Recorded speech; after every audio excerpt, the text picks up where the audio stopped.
संतोषी माता की पूजन के लिए निर्धारित है। अत्यंत ही सरल, आसानी से प्रसन्न होने वाली संतोषी माता का व्रत हर तरह से गृहस्थी को धन धान्य, पुत्र, अन्न, वस्त्र से परिपूर्ण रखता है। माँ अपने भक्तों को हर कष्ट से बचाती है। आइए सुनते हैं शुक्रवार व्रत कथा। पौराणिक कथा के अनुसार एक बुढ़िया के 7 बेटे थे। 6 बेटे कमाते थे और 7वां बेटा नहीं कमाता था।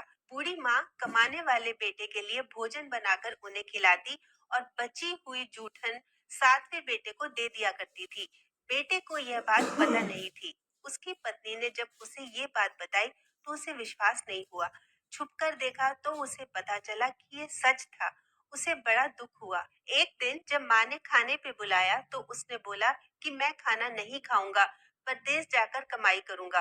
माँ बोली, कल जाता है तो आज ही चला जा। ये सुनकर वो तुरंत घर से निकल गया। रास्ते में पत्नी से मिला। वो गोबर से कंडे बना रही थी। बोला, मैं परदेश जा रहा हूँ, कुछ समय बाद लौटूंगा। तुम अपना धर्म का पालन करते हुए ध्यान से रहना। वो बोली, आप मेरी चिंता ना करें, मुझे भूलना मत और मुझे अपनी कोई निशानी दे दो। उसे देखकर मैं समय बिता लूंगी। उसने उसे अपनी अंगूठी दे दी और चल पड़ा। एक बड़े शहर में बड़ी दुकान देखकर उसने काम मांगा।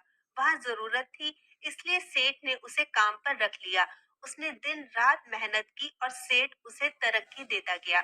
कुछ ही समय में अपनी मेहनत और लगन से उसने सेठ का विश्वास इतना जीत लिया कि सेठ ने उसे अपना पार्टनर बना लिया। कुछ समय बाद सारा काम उसे सौंपकर सेठ यात्रा पर निकल गए। अब वो खुद बड़ा सेठ बन चुका था।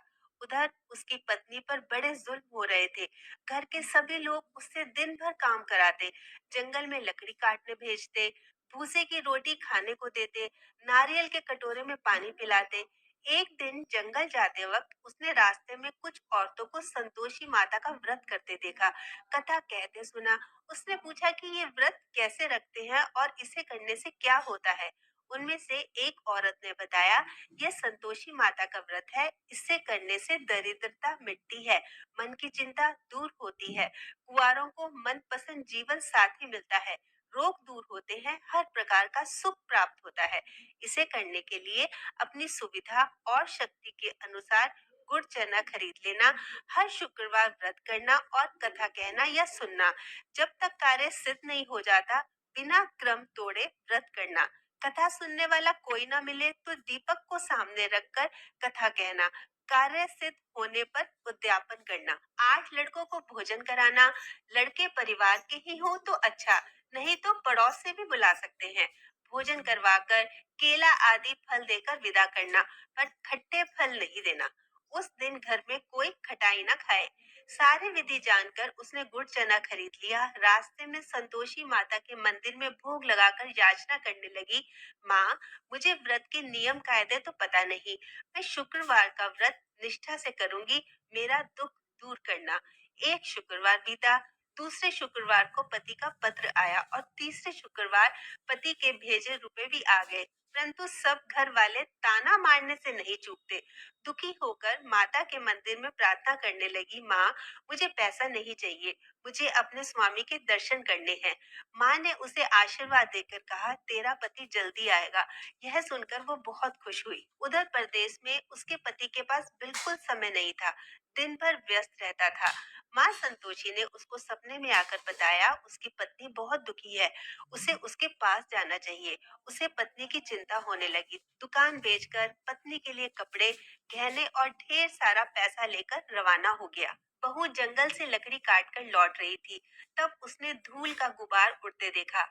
माता ने उसे बताया कि उसका पति आ रहा है, वो घर माँ के पास जा रहा है, इसलिए वो भी घर जाए और चौक में लकड़ी का गट्ठर डालकर आवाज लगाए, लो सासू जी, लकड़ी का गट्ठर, भूसे की रोटी दो, नारियल के खोले में पानी दो, आज कौन मेहमान आया है। उसने ऐसा ही किया। आवाज सुनकर उसका पति बाहर आया और अंगूठी देखकर व्याकुलता के साथ माँ से पूछा, ये कौन है। माँ बोली, ये तेरी बहू है। दिन भर घूमती रहती है, भूख लगे तो यहाँ आकर खाना खा लेती है, काम कुछ करती नहीं, तुझे दिखाने के लिए नाटक कर रही है। उसे विश्वास नहीं हुआ और माँ से चाबी लेकर ऊपर वाली मंजिल के कमरे में अपनी पत्नी के साथ चला गया। कमरे को महंगे सामान से सजाकर महल जैसा बना दिया और दोनों सुख से रहने लगे। बहू ने अपने पति से कहा, मुझे माता का उद्यापन करना है। पति ने स्वीकृति दे दी और वो खुशी से माता के उद्यापन की तैयारी करने लगी। जेठानी के बच्चों को खाने का न्योता दिया। उनका उद्यापन बिगाड़ने के लिए जेठानी ने बच्चों से कहा कि तुम खटाई मांगना। बच्चों ने वैसा ही किया, पर उसने खटाई देने से मना कर दिया तो बच्चों ने पैसे मांगे तो उसने दे दिए। बच्चों ने खटाई खरीद के खा ली। माता क्रुद्ध हो गई। सिपाही आए और उसके पति को अपने साथ ले गए। जेठानी बोली, चोरी करके पैसे इकट्ठे किए हैं, इसलिए सिपाही पकड़कर ले गए।